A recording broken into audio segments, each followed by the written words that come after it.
the robot voice will have just told you that the session is being recorded, so that stops me from forgetting to tell you. Um, we're going to be thinking a bit about data and greater use of data to try and drive the use of procurement to deliver wider policy objectives. And we've seen a bit more this week about what some of those objectives might be: national security, domestic supply chains, and more around social value. So I'm not going to waste time by whittering on, and I'm going to hand straight over to our first panelist, Lucy North, who's part of the Cabinet Office policy team working in this area. Lucy, the floor is yours. Thank you, Anne. Yes, as Anne said, I'm Lucy. I work as a policy advisor in the commercial policy team specifically on open and transparent contracting. So in my short 5 minutes today, I will want to tell you three things. One is to revisit the original intent of the Procurement Act and just actually look at what we set out to achieve. And then look at the past year, how's it been going, what's the data telling us, and what's the kind of anecdotal evidence telling us. And then finally, looking forward at what's coming next. So looking at those new legislative requirements and new digital developments that are on their way. So kicking off with the original intent of the Procurement Act. So when we originally started this journey, we were looking to really want everyone to be able to understand from citizens, suppliers, civil society, contracting authorities, to understand actually what is the UK public sector wanting to buy. We want them to be able to view, search, understand how much the public sector is spending, how much it's spending with which suppliers. And this is all delivered through a new noticing regime, which we've designed to cover the full procurement lifecycle. So that's everything from planning to procurement, and most importantly, all the way through to contract management and implementation. So that's our Procurement Act objectives in terms of our transparency ambition. So we've had 1 year of the Act now. Actually, how is it going? What have we been seeing? So over the past year, we've seen the Central Digital Platform have a real positive uptake. We're now sitting at around 75,000 suppliers registered, and a total of 114,000 users across both buyers and suppliers. So what this really means is actually procurement activity is now located on this single platform, and it makes it easier for suppliers to see those opportunities to work with the public sector. And as notices are being published more and more as procurements progress, we can now harness that data from the transparency notices to be able to spot trends and assess how procurement is working, not just for a contracting authority, but actually across the whole public sector. Most excitingly, we actually have, for the first time, a full view of the public sector procurement pipeline. And this was through the introduction of the pipeline notice. And this, when looking at the pre-tender supplier engagement alongside our preliminary market engagement notices and planned procurement notices, is a real positive uptick in actually getting suppliers engaged early, letting them know the requirements to be able to prepare, but also input into that shaping piece. So for the preliminary market engagement, where contracting authorities plan to, so they're going to hold a pre-market engagement event, or if they've already held one internally, then they must publish a preliminary market engagement notice. And since the Act commenced, we've seen around 8,000 of these notice published. And what this does is actually say to suppliers, this is our requirement, please come and engage with us. And anecdotally, through trade associations and other bodies, we've had positive feedback about how this rise of pre-market engagement is actually feeding through to the market and driving those commercial outcomes. So we're really keen that these early stage notices actually benefit all suppliers, especially when looking at SMEs and new entrants. It actually provides some great opportunities to engage with the contracting authorities to be able to test and understand what requirements are coming up, both within their locality, but also their sector.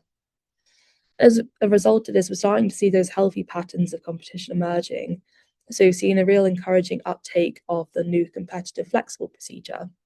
So this was established under the Procurement Act to simplify actually the routes to market. But what this does is gives contracting authorities that real flexibility to be able to bespoke and design and undertake their own multi-stage procurement process. And as a result of that, we're now sitting at around 20% of procedures using that competitive flexible. So that's a bit of a summary and a whistle-stop tour of what we've seen in the past year from the data side, and I'm sure Camilla will expand upon that next. But looking forward to what's coming next in the future. So we've just had our 1-year anniversary as of the 24th of February. So what's coming next? So when we commenced the Act, not all of the transparency rate requirements came live. So over the past few months, we've slowly been commencing those final sections of the Act. And namely, that is the contract performance notice and the payments compliance notice.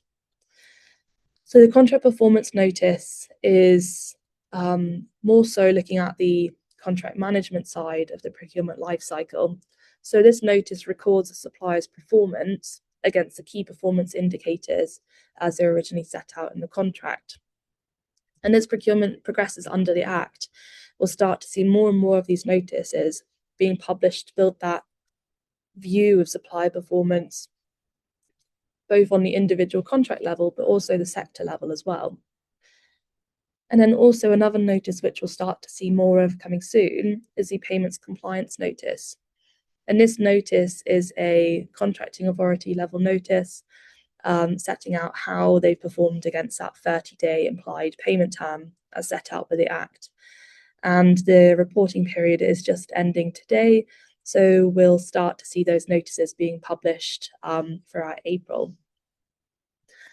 One thing that's really exciting to me as a bit of a self-professed transparency nerd is that as of the 1st of April, we're going to start to see new information coming in about payments made under contracts.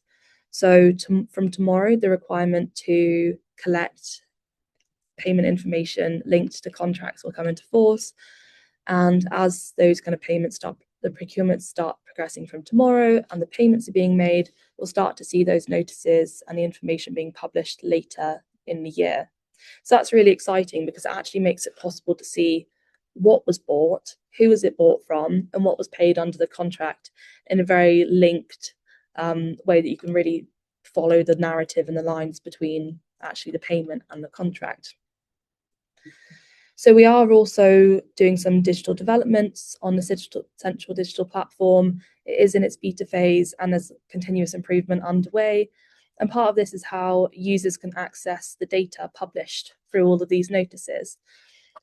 We're having such an increasing wealth of procurement data as contracting authorities use the Procurement Act, and this will only increase. And what this means is actually we have a big opportunity to take a complex array of procurement data and present it through a suite of analytical tools to be able to allow users to search, explore, and interpret the data in that structured and accessible way, and also in a way that's free to access. So we're working on developments to include a new summarized search functionality, which will give them better access to be able to view, search, and filter that notice data. And what this will do for suppliers is give them increased market intelligence to see those opportunities to engage with public sector procurement. As part of that package, we're also developing interactive dashboards with the first iterations looking at levels of competition and SME and VCSE participation.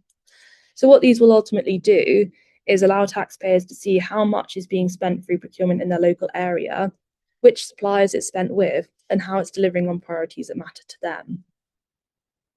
So just to wrap up before I hand over, we've had quite a evolution over the past year of procurement and how it's being taken, how it's being conducted, and that's through the implementation of the Procurement Act and the transparency regime.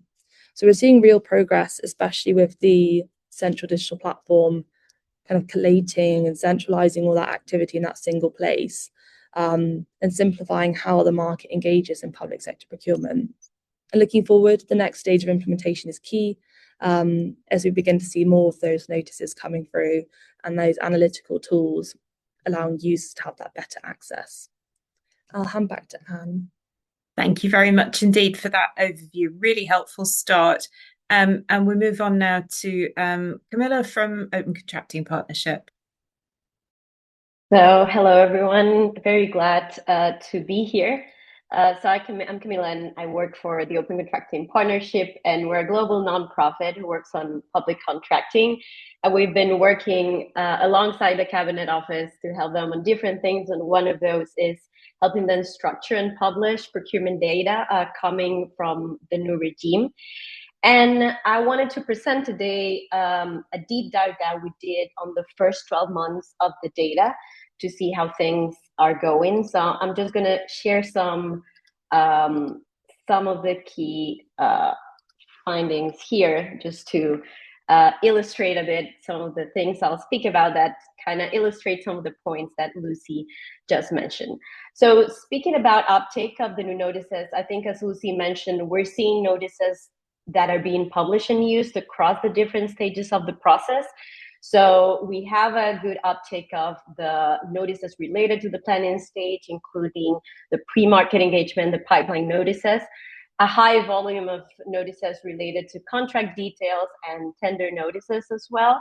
And then we're seeing fewer related to the managed stage, because some of these are just starting to be published this year. So hopefully this year we'll start seeing, we just saw in February, for instance, the first contract performance notice.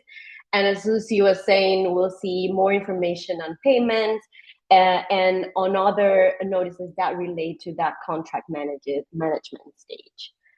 We're also seeing for the first time some patterns of UK procurement data for the first time.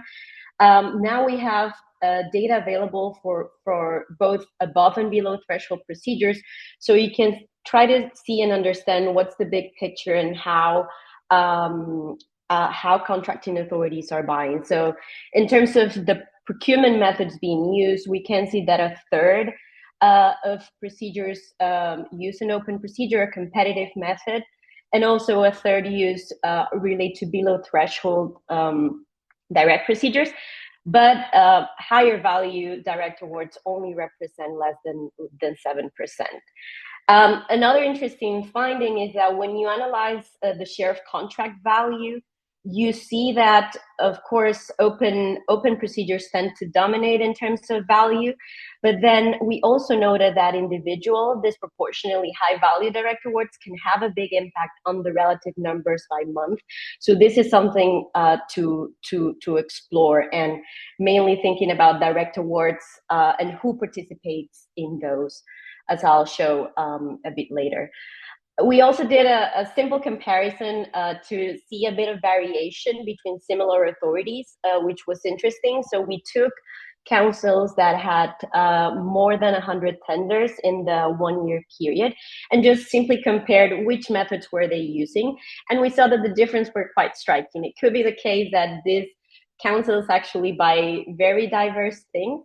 But we have councils like in Bristol, where 95% of tenders are below threshold direct procedures, and in other councils such as Leeds or Westminster, the proportion is less than 30 or even 10%, and competitive procedures tend to dominate. So this is something interesting that shows like that contracting authorities have, even if they could be similar, they have different buying patterns and also how they're using the act and the notices. Again, also the competitive flexible procedure, which as mentioned is one of the new features of the regime that is designed to encourage innovation and for when suppliers, the selection of suppliers is based around testing and demonstration to achieve an outcome. And what this chart shows, it shows the latest data where the procedures were updated, and we see like there's a good volume of this being used. The status of this, it's different. So we have some of those who are already completed, but also a lot of these competitive flexible who are still active or that are still on the planning stage, mainly related to UK1 notices. Another interesting question is that if the new regime, or if we can see in the data that this is improving visibility and access to suppliers, and particularly SMEs. And we see that early engagement is growing. So there's a big uptake of preliminary market engagement notices, which is encouraging. An interesting finding is that if you take procedures that have already been tendered and that have a UK2 or UK3 notice, we see that SME participation, the average number of bids seems to be higher. So we have around almost 5 on average when we have these procedures, and around 3 when in procedures that did not use this method. So this is something to watch out, as it seems that early engagement makes a real difference on who is participating. There are also other elements in the Act, particularly around reservation to SMEs in below threshold open competitions. But we see that this is only around 6% of those procedures that are being reserved. So there could be a good headroom there to increase the number of reserved tenders. And an interesting finding is that there are the proportion of lots that are being tagged as suitable for SME is quite high. So it's more than 60-70% depending on the month. And this is something to watch out, because it could be a really positive sign that actually a lot of these procedures are suitable for SMEs, which can help achieve those new SME targets. But also it could be that this is maybe contracting authorities are tagging more procedures, and you'll have to dig a bit more deep into the data to try to see if these procedures are actually designed for SMEs and to increase their participation. What seems to be striking is that the type of method being used, it actually matters for this for awards to SMEs. So we analyzed the proportion of contracts that had at least one SME supplier, and this is excluding framework agreements. And you see that in competitive, in open procedures, or even in below threshold open competitions, there is a really high proportion of these contracts being awarded to at least one SME. But in direct awards, the percentage is quite low. So when buyers bypass competition, they disproportionately tend to exclude a smaller supplier. So this is also, I think, a relevant finding. And then I think the last point is that there's a lot of interest in trying to understand about this performance metrics, how social value, for instance, is being applied, what's the criteria. And even if we have some of this information available in the data, in some cases, at least these metrics tend to be free text fields. So it's a bit messy. Try to make a sense on, let's say, if you have in a procedure a mention to social value, then it's hard to see, okay, how is it being used? How is it being defined? And having more structured data around this, I think it would be quite helpful. And I'll stop sharing here, but I guess just to close out, I think a key thing, once we start using the data, of course, there are quality issues in the data. Some of these seem to be, let's say, errors in maybe how contracting authorities are inputting the data into the system. So for instance, in the award criteria, sometimes it might be used incorrectly, which then leads to some quality issues. There are some issues with supplier identifiers in below threshold, but luckily one of the new regulations coming tomorrow, there's a new requirement for these identifiers to be published. So I think this year is going to be key on, now that some of these issues have been identified, to try to improve and reduce actually these data quality issues and improve the data. And then I think a final point is that even though the data is available, and I'll put the links in the chat soon on where can you find the data, we know that access is still a bit complex and is reserved for more technical users. At OCP, we also provide this data available in tabular format so that it can be more accessible to some users, but still the structure is complex. So I think one of the key things is, how do we improve data accessibility and especially how this information is presented to the key users. So all, let's say what Lucy mentioned on like this first new business intelligence that's going to be built on top of the platform that can turn this raw data into actionable insights. There's also the OpenGov commitment on data analytics and dashboards, which I think we'll see the first of these tools this year. So I'm really looking forward to that and to see those improvements this year. So I'll hand it over to Anne. Fantastic. Thank you so much. It's great that we know so much more about what's going on, and thank you for taking us through it in such a clear and helpful way. We're moving on now to some academic commentary on the issue from Albert. Thank you, Anne. Thanks to Lucy and Camila for explaining what's there. I think, of course, there's a lot more data now, and there's more that is being captured. But I think from the user side perspective, you want, as an academic interested in trying to understand what's going on, there's been no change whatsoever yet. Because unless you're a coder or you can engage one, right now, it's like find a tender service is uncrackable. It's very hard to find anything in it, except for specific opportunities. But the information that Camila has presented is just after a lot of work in putting that data into this format. So until the time when those dashboards start being rolled out and they're accessible, for the user of this data, really, it's still an opaque system. And one of the things that I'm a little bit worried about is that which dashboards are going to be developed and for what purpose is going to show some part of it, but maybe not the entire of the system, right? So I wasn't aware that, for example, some of the initial dashboards are going to be about SME and BCSE spend, and that's because it's very clearly linked to specific government objective. But there are lots of other things that we might be interested in, and we might be left with, well, build your own dashboard because the government is only going to develop so many. So that's an issue that I think is interesting thinking about going forward, what dashboards and for what purpose.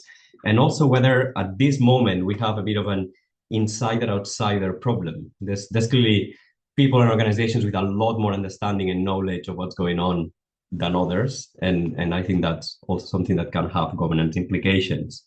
A couple of other things is that even when this is fully rolled out, we will still have data, but not necessarily insights on many things. For example, competitive flexible procedure. I mean, I've been pestering Camila today with questions about what it being completed means, but also competitive flexible procedure is not a procedure. It's a do-it-yourself procedure. The contracting authorities could decide anything from what I want is 1 week of negotiations on a specific point to I want something in 6 stages with very complicated demos in the middle and short listings.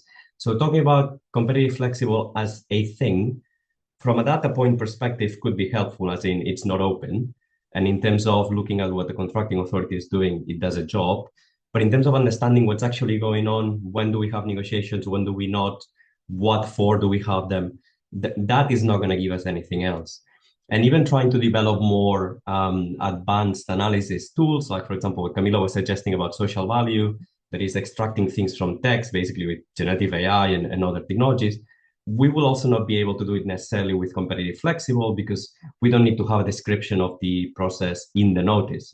This is going to be in some of the documents, might be a PDF, who knows where, maybe not even publicly accessible. So we will live in a bit of a scenario of transparency on things we want to be told, and then lots of go and find it yourself if you want to look at something else. So it will be interesting to see what that something else is going forward. One that worries me, with my hat of panelist of the Independent Patient Choice and Procurement Panel for the NHS, is that NHS notices, which are under the provider selection regime, not under the Procurement Act, have not been reconciled to the new noticing regime. So all of the NHS commissioning, which is basically 150 billion pounds a year, it still uses the old notices, and sometimes in very clunky ways where you have to make an amendment of a prior notice to disclose a specific type of decision. So we have a view of about 385 billion pound of expenditure, but that doesn't extend to this other 150 for healthcare. And I wonder if there's more things that are also maybe falling through the cracks of the transparency. So it would also maybe be a little bit optimistic to think just by looking at what comes out of final tender, we have a view of the whole procurement or the whole public expenditure through contracts in the UK. That's maybe something to also bear in mind. And then if we think about this data in the context of the broader digital transformation of procurement, one thing that I found quite interesting in the announcements this week on how policy is going to be delivered differently is that very tucked away at the end of one of the notices or at the end of the newsletter from Cabinet Office, if you receive it, it said, oh, and by the way, we're going to be rolling out a set of digital tools to facilitate things, one of them being AI tools to streamline commercial processes. And I thought, oh, I would really like to know more about this, but I couldn't find any more public information. So I don't know what exactly that refers to. And I think it goes a little bit to the broader theme that the digital transformation has been rolled out as a bit of a drip, drip, drip, right? So we had the new act, but then some notices are going to come in later because we need to develop them, because we need to adapt the platform. Now we're going to have an AI implementation at some point, in part for SMEs, in part for somebody else. We don't know what it looks like. So I think it's also with the broader narrative. Oh, it's been a year. What's going on? How does it look like? Well, it's going to take a long time for it to be 1 year since the whole system is operating, and we can have a good understanding of how the whole works, not only different parts. So I guess just to be a bit provocative or contrarian, I cannot resist and bring a few things that maybe might need a bit more thinking, but without detracting from the fact that, of course, we're in a better place than we were before all of this was being rolled out, and it has a purpose. I saw there was something in the blog about whether the PRU is looking at this. I hope they are, if they're already in place, but I don't know what you would do with that. So if you go to Bristol, for example, and say 95% of your thing is below threshold, they'd say, yeah, 95% of what we buy is below threshold. I don't know where further you take the conversation, but at least maybe these conversations are going to start happening. So I think it's my 5 minutes and I'll pass it back to one. Thank you very much indeed. Very important reminder that there's a big difference between data and understanding. Not the same thing at all. Thank you so much. Next up is Kate Goff from Freshfields to give us a practitioner take. Thank you very much. And it's been really interesting to hear, I think, those varied perspectives. So I think I'll make some of the same points as Albert has made from a kind of practical access perspective. What I think I've found, so obviously there is increased data, and I think the notices are increasingly understood in the market, particularly pipeline and initial transparency notices. I think pipeline is where there has been a huge shift in a kind of understanding of potential opportunity and a real benefit to businesses of all size. My clients tend to be the larger businesses who are participating in a quite sophisticated way at the kind of the larger procurement. But even in that context, where they might think they're very close to their customers, these pipeline notices are starting to create a much more level playing field and an ability to plan in a way that I think we haven't seen before. So I think that is incredibly useful. I think that one of the areas in the notices that is worthy of particular understanding and comment is this contract performance regime, which obviously, as we've had, hasn't bedded in yet. So that is, I think, an area where there's huge opportunity for understanding. But there's also quite a lot of nervousness in the market, right? Because there's a lot of risk there. And I feel people are concerned about how that information will be collated, and obviously are very concerned about how the metrics will be set, and therefore what risk that creates in relation to past performance and challenges to past performance and the award of future contracts. So it's kind of creating a nervousness, I think, at the moment, just because it's new and it's untested and we haven't got that year of data in that context. So I think that'll be something to watch this space. I think one of the interesting things about that is also there doesn't seem to have been, and it may have been, a particular alignment between the fact that we've got a new contract management playbook from central government that has been published this last week, alongside this kind of new world of contract performance management through the procurement rules. And I think an explanation to the market about how those things dovetail, what KPIs mean in that context, and really bringing that to the people who are administering those contracts is going to be important, because you can have a KPI set that means nothing in reality. And what is going to make the tangible difference in all of that is actually how people do that. So I think a bringing together of this data and this information and also that policy in a way that's understandable to the market and creates actual change in performance of those contracts is a potential for this regime, but not one that we have seen yet. And I think there's a gap missing between those different pieces of policy and that information and how it will be used. And I think the market, certainly at that level, is really quite nervous about that. The second point I wanted to make about the SME perspective, and I think the data was really interesting to see. And as I think, Albert, as you said, it's quite difficult to aggregate it in that way unless you have somebody like you doing that for us. So thank you, Camilla. There's another gap that I think you alluded to but mentioned. It's frameworks. SMEs access all of this through frameworks. Loads of the really big frameworks are still in place under the old rules. And so people are just calling off under those frameworks in the old way. And those frameworks, I think there's an expectation and an acceptance in the market that those frameworks are not necessarily being run in accordance with the old rules. They're certainly not being run in accordance with the new rules. So the transparency at that level is just not there. And that is where a lot of the framework, the opportunities are for the SMEs. So there's the Albert point about the fact that lots of those opportunities in the NHS are outside of this all together. But even, for example, in the NHS, there are huge NHS frameworks that are still there. And that's how all of those SMEs are accessing. That's how those small contracts are being awarded. So we just don't have a complete picture. And I don't think we should therefore assume that that data is really showing what it shows in its face. And I think that is something that we need to just be really careful about understanding. And it's not a problem with the data that Camilla has. It's the nature of the transition, but it's also the nature of the beast of a framework. And that will not, for me, have been solved in the new Act. So we're going to still have that problem in the future, and we're going to have to think about how we solve that better for everybody going forward.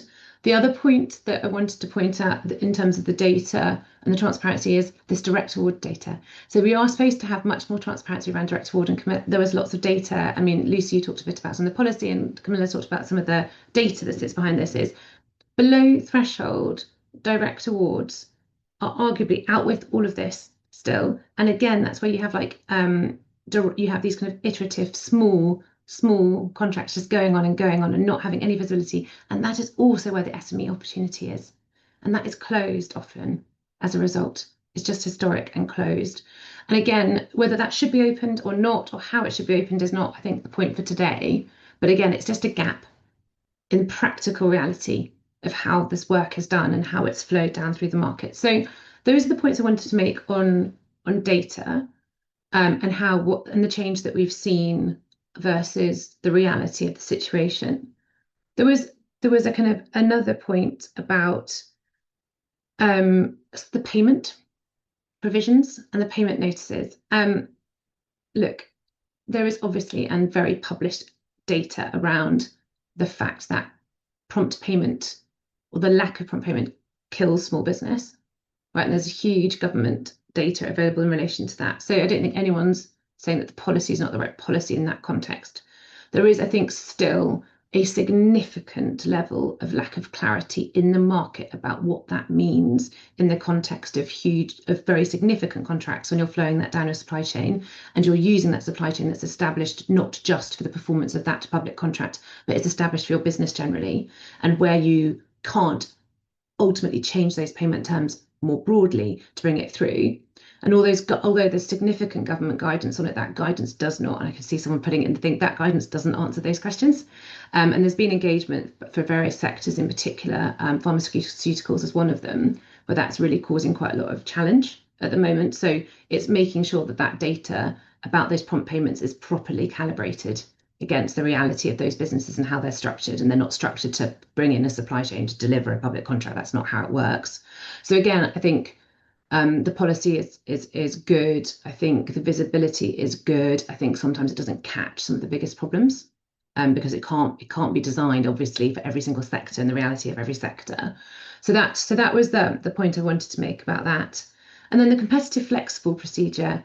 That was I also had the same point, I think, that Albert was saying, is that we are still, I think the practical reality of it in the very, very large procurements is that those processes are still being run in a way that's familiar to those procuring entities and therefore looks quite like it used to. And therefore, some of the flexibility that could be brought out there, everyone's kind of testing and getting used to that. And it would be great to have some data around how in practice those processes are being run if you can scrape that. Like you were saying, like, are you doing it in like 5 weeks, doing it in one stage, not having a BAFO, or are you having effectively a competitive dialogue from 12 years ago run under the competitive flexible procedure? And what does that mean for bid costs? And what does that mean for access to those procurements? The reality of the access to those procurements, it probably hasn't made it that much cheaper, more flexible, or transparent in that context. So it'd be great. I don't know how we solve that, but if we could try and collate that data in some way, it might be a case of tracking the beginning and the end, as you said, the notices, the timeframes, and what information. But I think that would be a huge data point that would provide real learning about how to do that. And I think it would be incredibly interesting to see also if there's iterative development of criteria and requirements through those stages, and if they're republished. So if those procurements are developing over time to really deal with to give the flexibility that we're hoping to see there. I have some concerns about whether or not that was needed, but it's there. Whether or not there's any data we can have and transparency we can have about how they're developing and what we can learn from that. So I think those are the kind of the points that I'm seeing in my practice about people navigating this new regime, is a kind of a view that it is a shift. But the main power to change it all is in how the individuals who are running these procurements actually run them under the old the old rules, rather than kind of using the systems that are comfortable for them. And then what kind of news and information we can get out into the market about the reality of how that is delivered. So those were the points, I think I'm at the end of my time, that I wanted to cover. Fantastic. Thank you. Really helpful to hear about how all of this is landing and what the big gaps in our knowledge are. Last but not least, Rory. Hi, everyone. Okay. I'm really struck by something that Albert said around the insider outsider thing. And that's striking to me because I care a lot about you know other users of this beyond uh the buyers and beyond the sellers or suppliers. So I'm thinking about local communities and civil society organizations and how they might use the data. So I want to use my time to comment briefly on something that is happening around open government. But before I do that, let me just say the following. I am really encouraged by the more data are available now, and will be available. I like that we're getting beyond the sort of narrow theater of the award, and we're seeing things a lot earlier with the pipeline notices, and that there more engagement in advance. Also, that there are more things happening afterwards around contract performance, and I think there are exciting challenges. I think Kit made a really great point about connecting that with what does the contract management look like from the side of the contract managers. We also are going to see more rich information about the system overall, because we got suppliers now you're registered and be able to sort of see and make associations between different awards, as well as then this network of buyers and being able to understand the buyers better. I think there is work to be done around, okay, which buyers are you using, which American phrase would be contract vehicles, but things like frameworks and these new mechanisms, and I think there will be more transparency there coming. I hope there will be. I'm really particularly interested in this social value piece, because I think there is more to learn about social value, and I think the community, like lots of different users everywhere, have questions about, well, what is this social value? How should I do it? I know there are some really, there are some suppliers of tools who think they've got this figured out, but I think it's important that we sort of understand how different places are doing this social value and figure out what good practice looks like there, more systematically. I also care about, I'm curious about, well, what things are being purchased through frameworks, how are frameworks operating. I think there's more to learn there.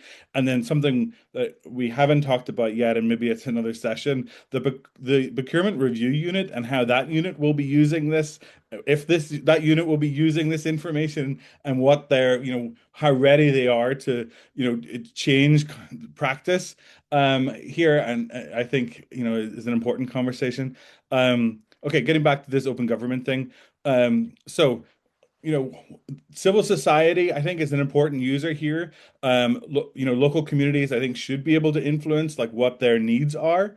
I think civil society are good ways to be able to express the needs of different populations, different communities, in a way that it should be important, for buyers, particularly in public services.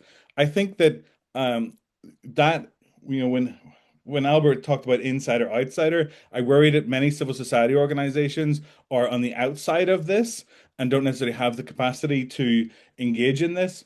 There is a particular opportunity to engage. It's not the only opportunity, it's not necessarily the biggest opportunity, but I want to draw people's attention to the fact that there is an initiative called the Open Government Partnership. The UK is leading the Open Government Partnership this year, and has recently, the Cabinet Office this week, or this week or last week, put out a call for evidence for input on new commitments. So the UK government's actually about to start its seventh national action plan.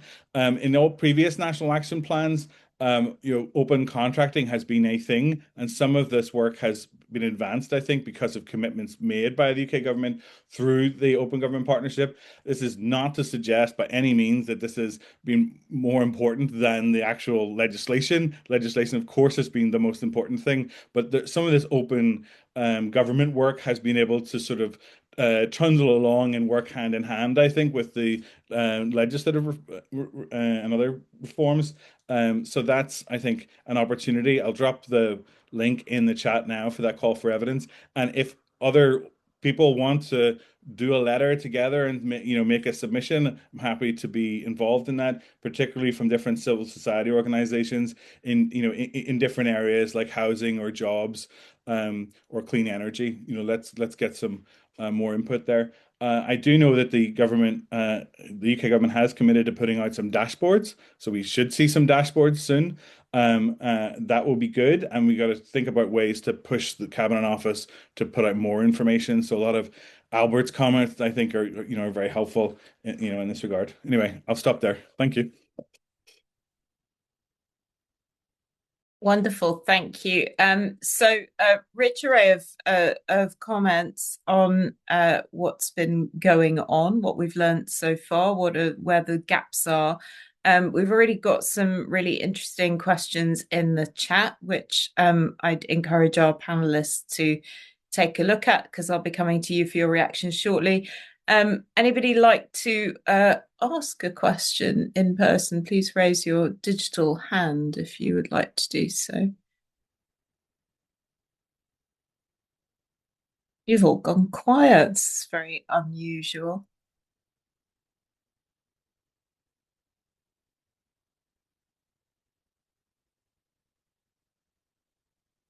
Jane.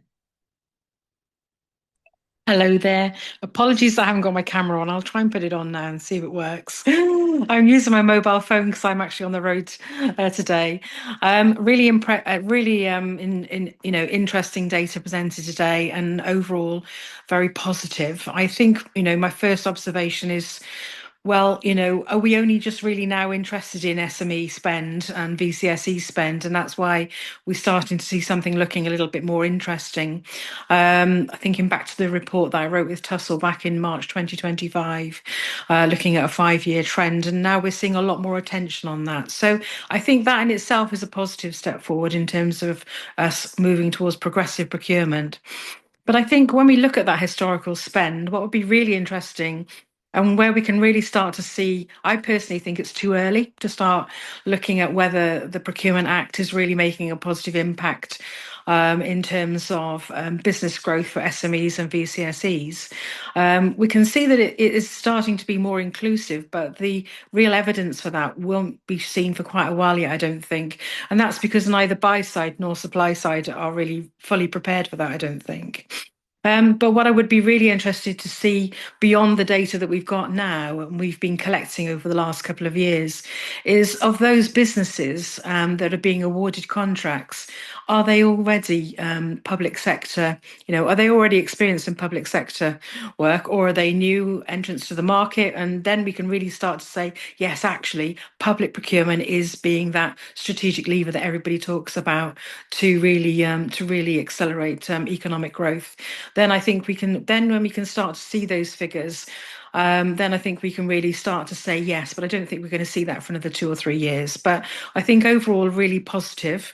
I don't know if anybody's got any comment on how that data can be broken down and whether we're able to establish the experience of the businesses that have been awarded contracts, and the extent to which they have previously been awarded contracts. What's changing? And I think that's the big question. Is it really the procurement process and the market engagement that's making that change? Or is it just the fact that, we're really trying to address a KPI here? A little bit cynical, but I think, in the early days, for us to be able to meaningfully make sense of the data that we're seeing in front of us, we need to know a little bit more behind the data. But thank you very much for allowing me to join today. Thanks, Anne. Thanks, Jane. Great question. Malcolm also has a question.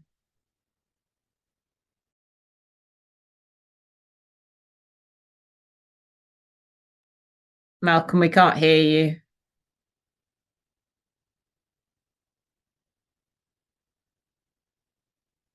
You're still muted.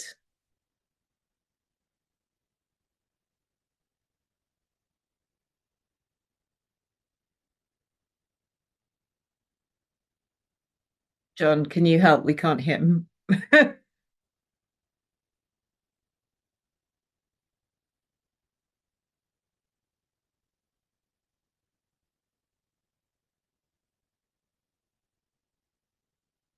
No, sorry. Malcolm, we're struggling to unmute you. Are you able to unmute yourself? No. Oh dear. Can you pop your question into the chat? Because we can't get your mic working. Sorry about that. Let's go back round our panelists in the original order. Well, Malcolm pops his question into the chat. And please, I think you've got about 2 minutes each. So rapid reaction to anything that you've heard from other panelists, anything that you've seen in the chat. Jane's question also. So starting with Lucy. Thanks, Anne. So just to offer kind of my reflections on kind of the panelists and what I've seen in the chat.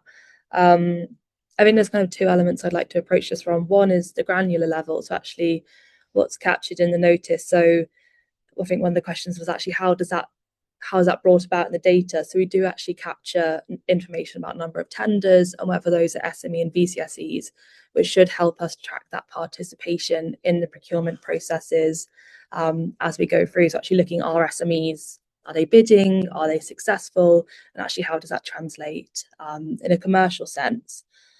And I think also then looking at a more macro, higher level aggregate scale, we're starting to kind of see that obvious demand for data and demand for accessible data, most importantly. So I'm really excited for the kind of delivery of the dashboards to be able to start solving some of those needs. But I do kind of obviously welcome some of the challenges from the panel that this is not a quick fix solution. The procurement process and the way that we've done the transitional does take a long while to implement.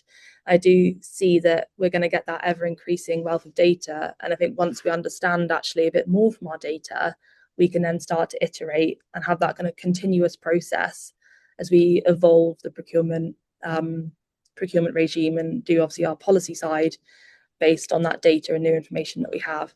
So I think that's just something I'd like to leave you all today as kind of it's a evolution as we kind of evolve.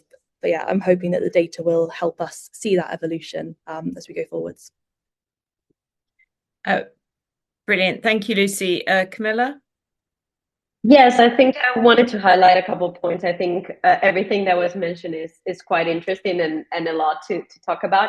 I think related to data and the availability and particularly the granularity, I think I want to highlight that there's a lot of granular data available. So some of the figures presented today are more about the zooming out and trying to see the big picture, but there are actually more than like 400 fields available or so. So you can actually answer some of the questions that were posted here, like, because there are fields that allow that granularity. Of course, as I mentioned, there are still lots of data quality issues. There are still lots of fields that are free text. There are also relevant documents that are not being published. So for instance, there are a few, let's say, contract documents or other documents that could be interest like to extract that information. And in terms of, let's say, that data quality could also, let's say, limit the type of analysis that you can do. For instance, the question that was mentioned on like trying to see for a single SME how historically they had participated, it's something that you could do, but actually until now, we will have better supplier identifiers that could help us track that moving forward. But in the past, there was a lot, like, supplier identifiers were a big problem in the data. You didn't have those. So there were these data quality issues in the past that I think as more data keeps coming, those could be solved. And also I think something interesting, I think in the chat related to if we can see how for an SME, how winning contracts have helped them grow, or the number of jobs, I think that data it's not available. So it would be, if we have that supplier identifier, maybe that data could be extracted from other sources and you can link that. But I think it's something, to explore how that information, I don't think it might be incorporated in the notices, but maybe it could be linked from other sources, since we now will have better identifiers. Thanks, Camilla. Albert, your 2 minutes of reactions. Thank you. Yes, I think maybe we'll pick up on something that Jane said about some of these issues are not new. I think we've been talking about social value and social value targets for, as far as I can remember, maybe 15 years or more.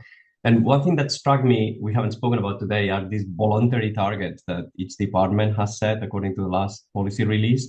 Just taking a quick look, for example, they range from 40% at the top end to 5% on the bottom end on direct spend that we hope to have by 2028 at central government by department.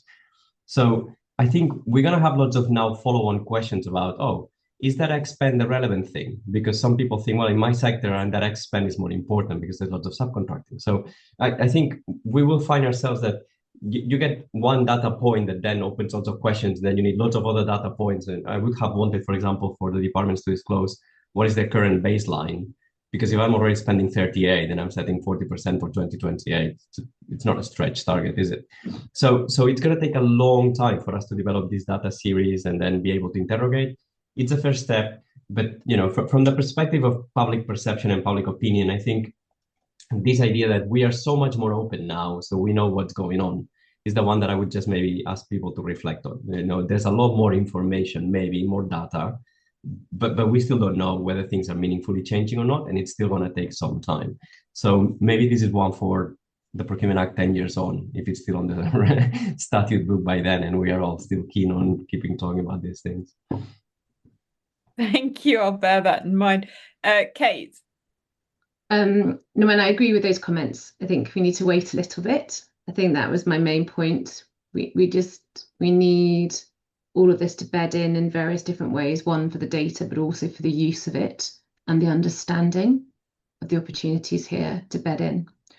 There's a completely separate point that I didn't flag before, but just wanted to put out there is in relation to these performance criteria and the publication of those, we had obviously had an expectation that there might be quite quickly some enforcement under the debarment regime post-Grenfell, and that has been paused because of the criminal prosecutions in parallel for good reason.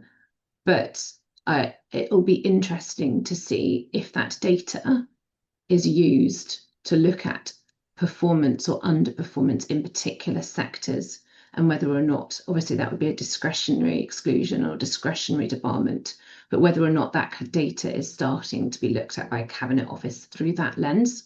That will obviously, again, not be immediate, but it will just be very interesting to see if you can start building an understanding of patterns of where these sectors are obviously not performing to standard and whether or not there should be some kind of scrutiny of that.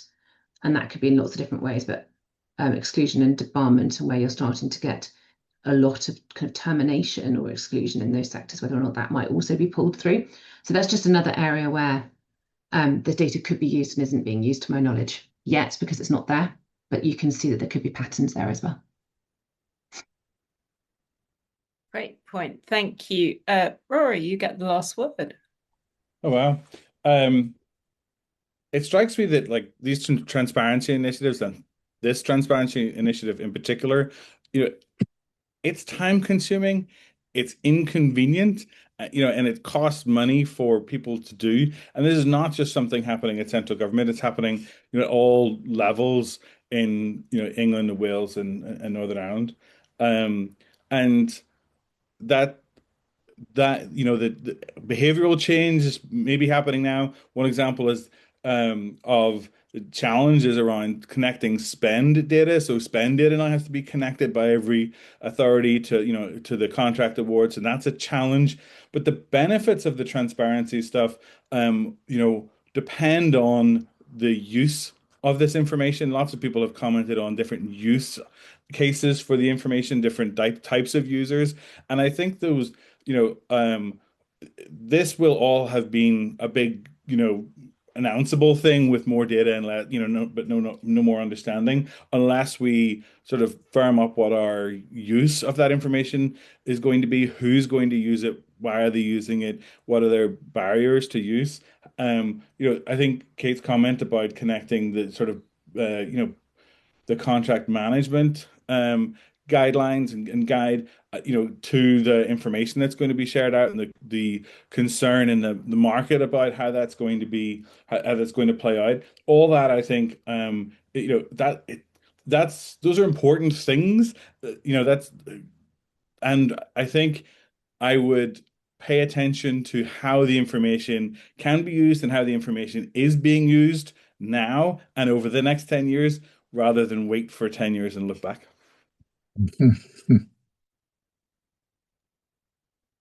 Fantastic. Thank you very much indeed. Thank you to all of our panelists for a great session, for everyone for their contributions in the chat. We will continue to revisit this. I take the points about 10 years and about not 10 years.